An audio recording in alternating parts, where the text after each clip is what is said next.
Hello guys! Welcome back to my channel! Alright, kakaiba po ang topic natin ngayon. Isang trading strategy ang ituturo ko po sa inyo.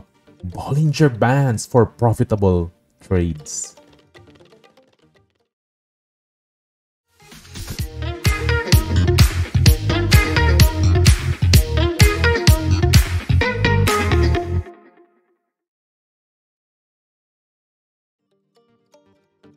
Welcome back. Ayan, pag-usapan po natin no, ang Bollinger Bands. No? Kasi narinig ko po ito no, kay Sir John Lim ng Dragonfly no, nung last time na nag-host po sila nung usapang merkado po no, ng mga YouTuber na nagdi-discuss po no, ng Philippine stocks. No? So, naturo niya po ito, nabanggit niya. So hinabol ko po siya para turuan niya po ako. And he was super gracious at tinuruan niya po ako no, itong Bollinger Bands. At yun po ang i-discuss ko po sa inyo ngayon. Trader na ba si Kuya John? So hindi po ako trader at hindi pa po ako lumilipat po no. Pero attracted lang po ako no kasi may simple mathematical explanation po na sa tingin ko po ma-appreciate po ninyong lahat no. I-explain ko po on why this strategy might work no, and promise yung explanation po natin ay hindi ka masisiraan ng ulo no, pero kailangan ko lang po i-discuss ng konti yung math behind kasi pag naintindihan niyo po yung math behind, madali niyo po magigets kung bakit nag-work po itong Bollinger Band. Okay, start na po tayo no. So sa statistics po, marami po bang bagay no, na na-observe po natin no, sa mga nangyayari, mga pangyayari. No? It follows normal distribution. No? Ito parang bell curve na po na to. Ano ba ibig sabihin niyan, Kuya John? No? Napakadali lang po niya. No? Isipin mo po yung gitna. Yan yung average. Yung i-average mo lahat ng data na na-observe mo, yun yung gitna, ano, average. At ang mapapansin mo, lahat, karamihan po ng data ay concentrated po. Nagko-concentrate po siya sa gitna. At habang palayo ka ng palayo sa gitna, ay nagiging bihira na po yung ganong data. No? So, bibigyan ko po kayo ng example no? Para mas madali niyo po maintindihan. No? So, halimbawa, nag-exam sa algebra, no? Isang school no? Na may 1,000 student. Okay, lumabas na yung grades nila. No? At in-average natin yung grades ng lahat ng students. At sinabi natin, ang average ng exam no, is 85. 85 ang average grade ng lahat ng nag-take ng algebra exam. So, pwede po nating sabihin no, na ang majority po ng bata, ang grades po nila is between 80 and 90. Kasi ito po mga grades na yan, yung pag-take ng exam, it follows normal distribution. At habang lumalayo po tayo sa average, halimbawa 75 and below, malayo na po sa average po yan, we could say na konti lang po mag-occur yung ganyan. O yung grades na above 95, bihira lang po mangyari po yan. Naintindihan niyo po ba? Ganun po ang normal distribution. No? Another example naman po, no? Para maintindihan po ninyo. Halimbawa, no? Sinorvey natin, no? Ang lahat ng lalaki sa Pilipinas. At ang average na height ng Pilipino ay 5'7". Example lang po ito, ha? Paniwalaan niyo po muna for a moment, no? So, pwede nating sabihin na ang majority ng lalaki po sa Pilipinas, ang height po nila ay is between 5'3 and 5'11". Sabihin yung malapit sa 5'7", karamihan ng tao nandyan ang height po nila. At konti lang po ang makikita mong Pinoy na below 5 feet. Bihira lang din yung Pilipino na makikita mong above 6 feet. Yun po ang normal distribution. No? Na madali po ma-observe. Madalis po natin ma-observe no? Na naturally occurring po talaga. No? Ayan. So yun po ang normal distribution. No? Observable po talaga ito sa maraming bagay, no? Okay, maliwanag po ba so far? Okay. At susunod naman pong i-discuss ko po sa inyo, no? Very important number sa standard deviation, sa normal distribution, yung tinatawag na standard deviation. Ano ibig sabihin ni standard deviation? Gaano kagulo ang data mo? Gaano kagulo? Gaano kawatak-watak ang data mo? Okay, bigyan ko kayo ng example, no? Balik tayo doon sa height ng Pilipino. So, i-assume natin na hindi magulo, no? Yung, kasi Pilipino, sabihin natin, karamihan naman na Pilipino, magkakalapit ng height natin, no? So, pwede natin sabihin, hindi magulo ang height ng mga Pinoy na lalaki, no? So, pwede nating sabihin, maliit lang yung standard deviation niya. Halimbawa, 2 inches, no? Ang standard deviation, no? Ng mga Pinoy na lalaki, yung height natin. Ganyan lang kagulo, no? Hindi masyadong magulo, 2 inches lang. Ganyan lang kalaki yung pinagkakaiba-iba ng height natin, ibig sabihin, no? So, anong ibig sabihin, no? kung magbabawas ako ng 2 inches, no, from 5'5 to 5'7, ibig sabihin 2 inches below, no, nung average na 5'7, 2 inches below, 34% po ang data na nagfo-fall po diyan. At kung 2 inches above naman po, no, 5'7 to 5'9, 34% din po ng data ang naglalay po niyan. Pag pinag-combine niyo po yan, ibig sabihin, no, 2 inches below and 2 inches above ng average, no, from 5'5 to 5'9 na height, 68% po ng data ang bumabagsak po dyan. Ganon po kabigat ang standard deviation, no? 5'5 to 5'9, with confidence, we could say 68% po ng lahat ng Pilipino, yan ang height po nila, no? At kung lalayo pa po tayo ng 2 standard deviation, ano ba ang 2 inches times 2? 4 inches, no? So, kung 4 inches below at 4 inches above, no? Tig 47% po yan. Okay, i-combine po ninyo, no? From 4 inches below the average and 4 inches above the average, no? Sabihin natin 5'3 na height hanggang 5'11, ibig pong sabihin po niya, 95% po ng Pilipino, yan ang height. From 5'3 to 5'11, yan po ang height ng karamihan po ng mga Pilipino. Assuming lang po na tama ang data po natin, ha? Yan, 95% po ang confidence po natin according to normal distribution, no? So, ang data po na below 2 standard deviation or above standard 2 standard deviation, napakabihira lang po mangyari po yan. Very, very, very unlikely to happen, no? Na makakita ka ng below 5'3 or above 5'11, konting-konti lang po yan, no? Ang sabi po dito, tig 2% lang po yan, around 2% lang ang chances na mangyari po yan.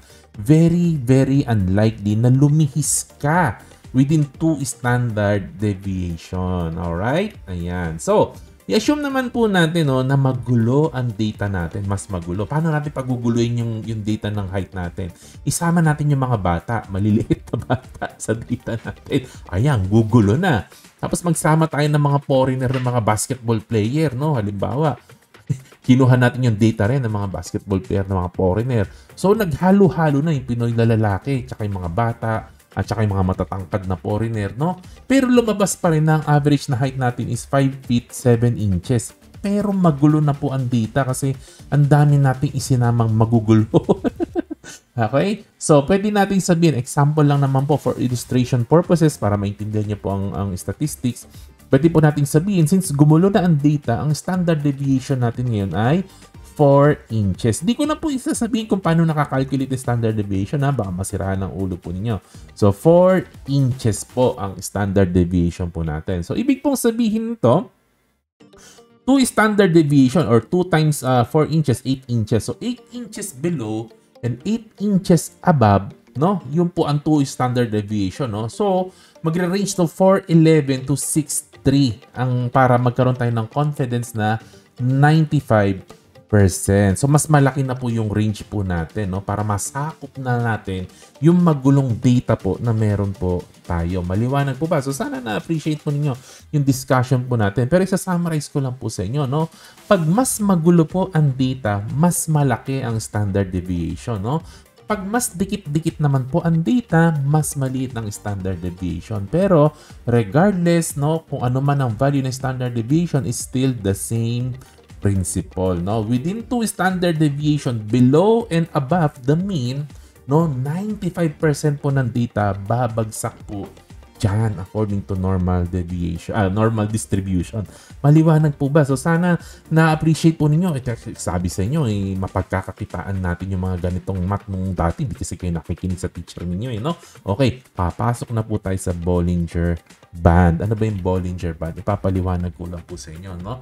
So may 3 line po dito sa Bollinger Band, no? Yung nakikita nyo may candlestick, yan po yung price po niya, no? Okay. So, ito pong gitna, ito po yung moving average. Itong kulay blue, nakikita niyo yung kulay blue na line. Yan po yung moving average. Ano yung moving average? Average! Usually, average na price po niya the past 20 days. Okay? So, maliwanag po ba? So, pwede nating ipasok dito yung concept ng statistics, no? Na ito yung mean, no? Tapos, ano yung red line? Ano yung green line? Ito po yung 2 standard deviation above the mean kung gaano kagulo yung naging data in the past 20 days at 2 standard deviation below the mean. Ayun, nakukuha niyo po ba, no? So, 2 standard deviation above, 2 standard deviation below. Okay, no? So, ano ang natutunan natin sa statistics? Most of the data will lie 95% of the time sa loob po ng 2 standard deviation. Kaya pag tiningnan nyo po ang graph po ng Bollinger Band po, no? I-compare po natin ito dito sa gumagalaw po na presyo po nito, wala kayong napapansin. Madalas po talaga nasa loob po yan kasi 95% po ang chance nasa loob po talaga ang data. Kaya po makikita po ninyo pag ginrap, pag tiningnan nyo na po ito sa graph, pag tiningnan nyo po sa trading view po, no, laging nasa loob po ang presyo po ng Bollinger Band. Okay? Maliwanag po ba? Ang chances po na bumagsak ang presyo po niya than the lower band, okay, which is 2 standard deviation below, is just 2%, katulad po ng pinag-aralan po natin kanina, no? At yung chances naman, no, kung pumalo ka na, doon ka na sa below ka na ng 2 nung lower band, ang chances naman na umangat, no? Umangat ang data mo is 97%.